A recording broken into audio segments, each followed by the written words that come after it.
Hey, thanks for joining me today. We're going to talk about how to nurture your email list. And by the end of this video, you'll have 7 secrets as to how to make it so people don't delete your emails. My name is Jason Hewlett. I am a keynote speaker in the Hall of Fame of speaking, actually, and an award-winning Las Vegas entertainer. Thanks for joining me here today because I'll tell you, I've been nurturing my list for years. I have tens of thousands of subscribers. I love these people. These are my people, you know?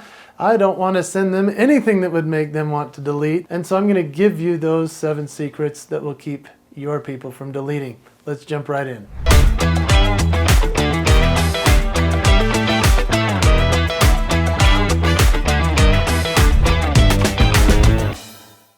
Okay, so before I give you the 7 that I was talking about, I first need you to realize that you need to create your email list, okay? So you need to do that first. Now, you need to choose a platform as to where you're going to host all of these subscribers.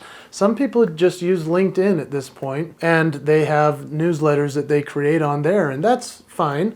But what happens if LinkedIn changes the algorithm or something happens? So I personally prefer Constant Contact. There are plenty of other companies that do these, such as MailChimp and Constant Contact's the one I use, and then Infusionsoft. Those are big with the speakers. There are plenty that you could choose from, but you need to just create for yourself what it's going to be, where people are going to be able to come in and be on your list, and then you can start to nurture them. So let's start with number 1. Here we go.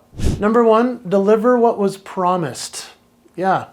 I mean, have you ever signed up for something and all of a sudden you're getting these emails that make no sense from that company or that restaurant that you just signed up for? That is the fastest way to lead someone to delete.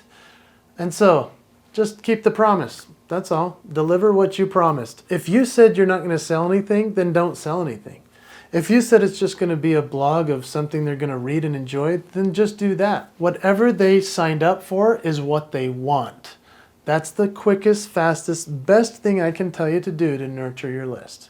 Number 2 is to send relevant info.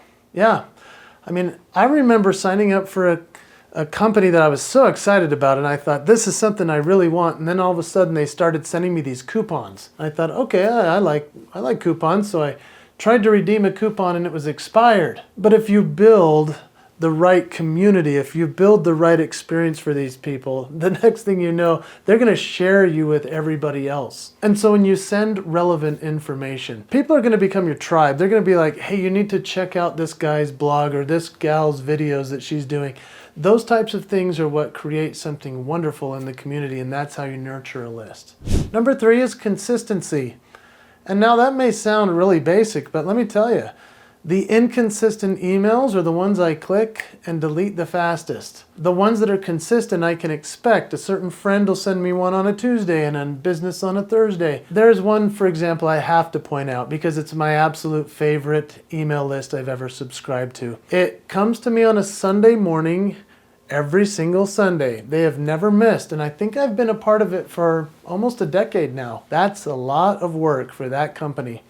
But actually, it's a husband and wife team, Jason and Kim Kotecki. They run a company called Escape Adulthood, and all they're talking about is the different things that we do when we're adults versus the things we do as kids and how we can have more fun as adults. This is one of the greatest things I've ever signed up for in my life. They always keep the promise and they deliver every Sunday.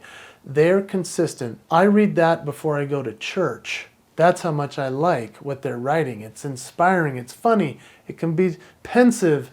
They do have some things that they're pitching and selling, but I'm not offended by it because it's all a part of what they promised they were going to deliver. Now, let me tell you about a time when I didn't nurture my list properly because on the contrast to Jason Kotecki and his list, I decided I want to also do Sunday mornings because I love that he's had such an impact on my list. And so, if you signed up for my list, and you can at jasonhewlett.com, here's what I want you to know. You'll get that email every Sunday morning at 5 a.m. Mountain Time. It goes out. I've never missed either. But here's what I did wrong one time. I decided, video is important, as I'm doing a video right now and you're watching. People were telling me nobody's reading anymore. Just do video. And so I was like, all right, I agree. let's do video. So I recorded a bunch of videos for my newsletter list. The first time I sent the video, all I said was, there is a new format to my newsletter and to my blog. It's a video. Enjoy. Oh my gosh, I got so much hate mail because they were like, why did you do video? We wanted to read what you said. And I'm like, why would you read it when you can watch it? They said, we prefer to read what you write because we're most of the time either sitting at church or with our family. We would rather not listen to the video or watch it. Whoa, that stung. But that's what my audience wanted. I got so much bad feedback about the video.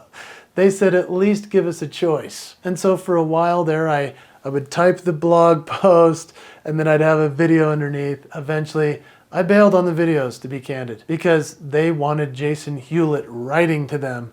And candidly, my writing is really long and they love it. So be consistent. Okay, so before I deliver the rest of these great points, I really have a question for you.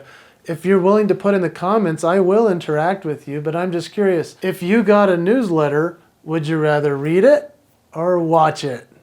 Where do you fall on that spectrum? I'm curious. Put it in the comments. Let's keep going. Number 4, hey, don't send too many emails. Man, that's annoying. Have you ever gotten just one email and you're like, okay, then the next one the next day you're like, whoa. The next one the next day you're like, I think I'm out of here. I have a buddy, great speaker, really good author, prolific. I bet he's written 30 books. He sent an email out every single day.